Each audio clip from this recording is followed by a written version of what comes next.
Now, my next guest led the Scottish National Party to victory in no less than 8 elections and almost led Scotland out of the United Kingdom in 2014.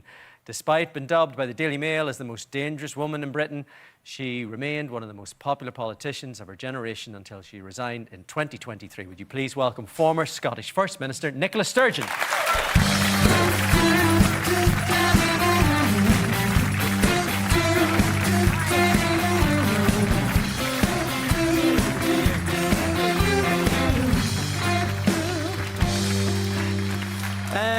Welcome to the show. Thank you for having me. Congratulations on the book. I was reading this. I didn't realise that we had Maggie Thatcher to thank for your career. Yeah. Not in quite the way she would have wanted. No, but there was a slight inspiration at an early age there, was there? Yeah, I mean, I kind of opposed everything she stood for. And yeah, when I was growing up, Margaret Thatcher was Prime Minister. She was doing lots of damage to the community I grew up in and communities like it all over the UK, not just Scotland. And I think that instilled a bit of righteous teenage anger in me, and that motivated me into politics. And, you know, she was Prime Minister and governed over Scotland, even although Scotland hadn't voted for her. So that democratic deficit really fueled my support for Scotland being an independent country. You're talking about starting, you know, at an early age. You were elected at a very early age. You became First Minister at an early age. You had a long career. You always struck me as somebody who was calm, cool and collected. And reading the book, I didn't realise there was a bit of imposter syndrome in there. Yeah, I think, you know, most people, I think particularly most women will suffer a little bit from that sense of, am I really good enough? Particularly if you're a woman, a younger woman in a man's world. And politics, when I started out, was very much a man's world. Slightly less so now, but probably still so. And so there's always that little voice in your head saying, do I really belong here? I also grew up in a working class family, you know, was in a working class community. And, you know, you're kind of schooled, aren't you, as a working class person, to think that power and influence is not really for you. So that voice was always somewhere in my head saying, are you really belonging here? Are you really good enough? And I used to think that was a hindrance and held me back a bit. And then I got to a certain stage of my life and career when I started to think it was a bit of a superpower, because if you're always doubting yourself, then I think you push yourself a bit harder. You probably work a bit harder than you would do otherwise, and trying to prove that you're the smartest person in the room. So I think it probably worked in my favour, but I guess many people suffer from that, even if they don't quite admit it to themselves or to anybody else. I also didn't realise that Sean Connery helped you find your actual voice at one point. One of the most bizarre, surreal experiences of my entire life was being given a voice coaching lesson by Sean Connery. Of course you are. Yeah. Me and him in a room in, I think, probably the oldest private members club in Edinburgh, a place called the New Club, not somewhere somebody like me would ever have expected to find myself in. And there's Sean Connery, and what he tried to teach me to do, he said he thought I should try to deepen my voice a little bit in interviews.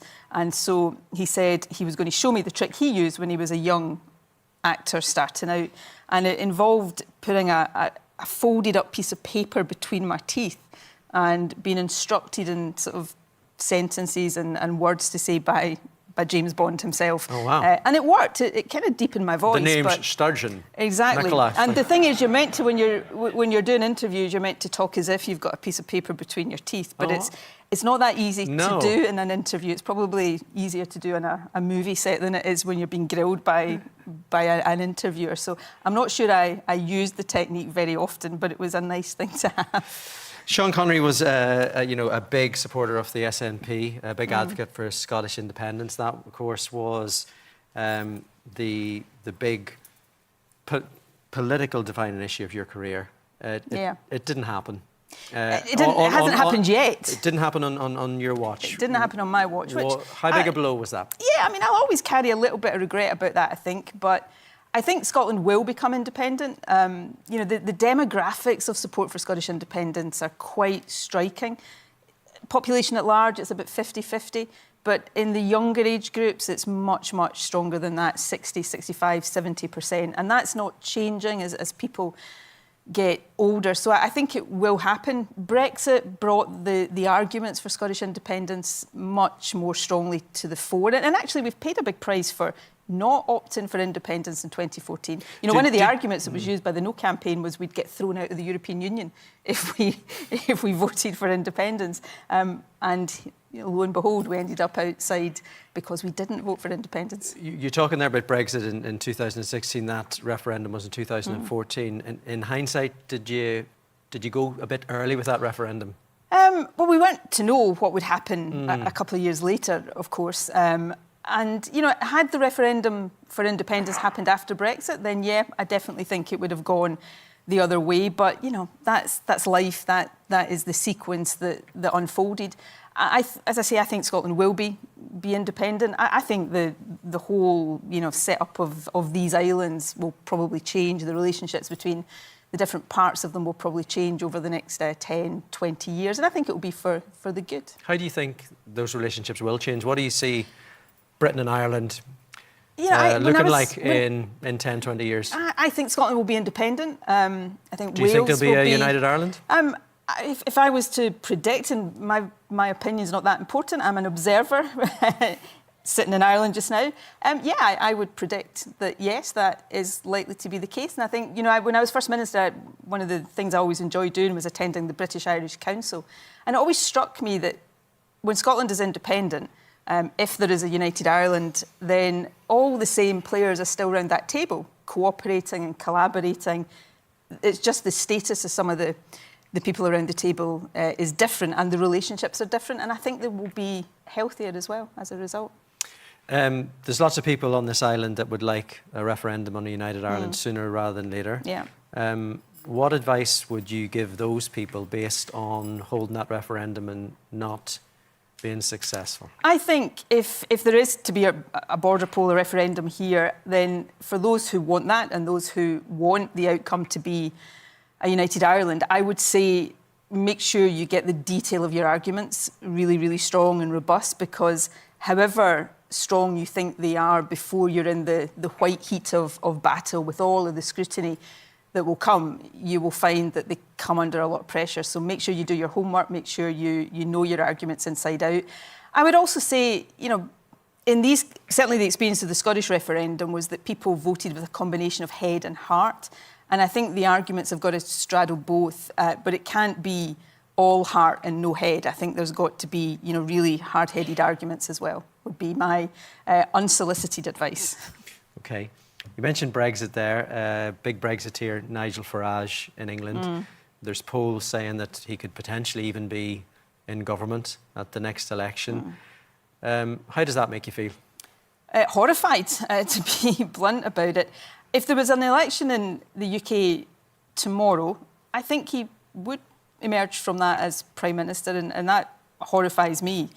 The good news is the election in the UK is not tomorrow. It's probably 3 or 4 years away. So there is time for politicians on the left, the centre left, as I am, to get their act together. But I think they need to find backbones and start to stand up to the narrative that Farage is peddling, that all of the problems for the UK is suffering right now are down to migrants and immigrants, which is absolute nonsense. So it's not enough to say Farage is a bad guy and we should vote to stop him. We've got to put forward a better alternative. People are finding it hard just now, but there's got to be a better analysis of why that is the case and better solutions being offered. If he did end up in power, would that weirdly accelerate the case of Scottish independence? It may well do. I think Scotland will become independent regardless of who's in government at Westminster. And I think it's important that that decision is taken on its own merits. People used to say when Boris Johnson became Prime Minister, that would hasten Scottish independence. I think these things have an impact and an influence. But ultimately and fundamentally, Scotland will become independent when a majority of people in Scotland believe it is the right thing for the future of the country. And I do believe that will happen, probably sooner than it feels possible right now. Towards the end of your tenure as Scottish First Minister, you passed the Gender Recognition Act. It was pretty contentious stuff. People like J.K. Rowling were coming out and wearing T-shirts and criticising you. How did that make you feel personally at the time? I feel a lot of regret that we have a situation where women's rights, which I've fought for all my life and always will fight for, are seen as being in conflict with the rights of one of the most stigmatised minorities in society. I think it is, certainly should be, and I believe it is possible to stand up for women's rights and stand up for trans rights, and that's what I'll always do. I hope we reach a point, the law that we passed in Scotland that was so controversial had been on the statute book here in Ireland for years at the time we were debating it in Scotland.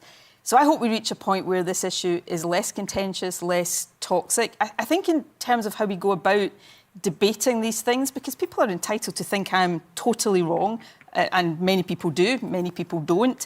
But I think we've all got a responsibility, particularly in the climate we live in these days, to argue our case with a bit of civility and respect and not stoke the flames of controversy. It doesn't tend to happen, though, these days. Yeah. And you mention in the book a lot of the personal abuse that you had. What sort of effect did that have? I think when you've been in politics for as long as I have, you kind of get a bit inured to it, and that's maybe not a good thing. Maybe we shouldn't expect politicians to grow these thick skins. This is a really controversial statement, possibly one of the most I've ever uttered, but politicians are human beings, so we probably shouldn't expect people to, develop that really thick skin. I just think, and I've been a politician for a long, long time. I've engaged in, and said things I probably shouldn't have said, and engaged in pretty rough debate. But I think we should all try to just raise the tone and the tenor of debate a little bit above where it is right now, because it is tough if you're on the receiving end of abuse. And I speak to a lot of particularly younger women now who might otherwise see a life in politics as something that they would be interested in, but they're put off that by the thought that they would just have a lifetime of abuse hurled at them on social media. I mean, you also wrote in the book, about the type of stuff that was coming your way, rumours about your sex life and all sorts of stuff. It's fair to say what the trolls, the life the trolls on social media said I was living was a lot more glamorous than the life I was actually living at the time. There were moments where I thought, actually, that would be better. But yeah, I mean, people, and I think it's a feature of modern discourse that, all of these, fake stories don't just circulate on social media, but they circulate in a way that, leads people to absolutely, or some people to absolutely believe that they're true. So, friends of mine, members of my family, were being asked about these rumours, even although they were what just sort of things. stuff was... Well, I was apparently having an affair with the female French ambassador to the UK, somebody that I think I'd only met once in my entire life. I think I've met her more than once now, but at that time. And where this came from, to this day, I have no idea where a rumour like this emerged from. And it gets out there and it gets a life of its own. And it gets a life of its own. And if these things stayed on social media, it would be one thing. But as I say, members of my family, friends, colleagues were being asked about this and asked about it as if it was true. Oh, what do you make of what Nicola's up to? So yeah, it's bizarre. It still confuses me to this day. All political careers, have ups and downs. You resigned in 2023. Shortly after that, your husband at the time and yourself were both arrested over financial irregularities within your party. Some people believe that those were connected, the resignation and the charges. I can totally understand were they? why. No, they weren't. But I can understand why people thought that, because it was 8 days after I'd left office as First Minister that this all, sort of blew up and became a big thing. So I think most people, and if I had been on the outside looking at somebody else, I would have thought it was connected, but it wasn't. And, people around me, I announced my resignation about a month before I actually stood down. And in that month, people around me were talking about how relaxed I was, how, happy I was, how much I was looking forward to the future. And the idea that I would have been able to function like that if I'd known what was coming down the line is just, it wouldn't have been the case. So no, they weren't. I stood down because after COVID, I was totally exhausted, much more so than I had appreciated, I think, straight after COVID, and that just caught up with me. And I guess a bit of the toxicity and polarisation of politics had started to get to me a bit more, and I thought I was, part of that problem rather than somebody who was able to be part of the solution. So those were the reasons I stood down when I did. One of the lowest points, you write about it in the book, I mean, you were, completely cleared of those charges, but it took a heavy toll on you. Well, I mean, I think most people don't go through experiences like that. Many people go through experiences that are much worse than that. But I think anybody looking at it from the outside would not find it difficult to believe that would have a really bad impact. I went through some of the toughest times that I've gone through in my life. How did you get through it?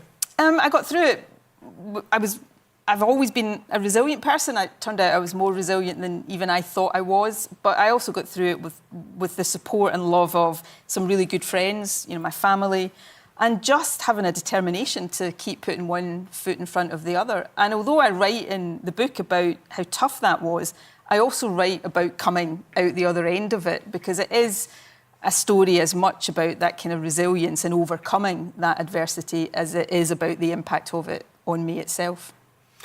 It is all in the book. I'm assuming writing it all down made some sense of it for you? It did. It was cathartic, and it's my story in my words. When you've been in politics for as long as I have, lived through as many controversies as I have, everybody thinks they know you almost better than you know yourself, and there's lots of caricatures out there. So getting the chance to write my story in my words was good, cathartic, and I enjoyed doing it. You started very, very young in politics. You are still a young woman. Thank you. What is the next? I mean, I'm still in Parliament in Scotland for another few months. I step down in the spring of next year.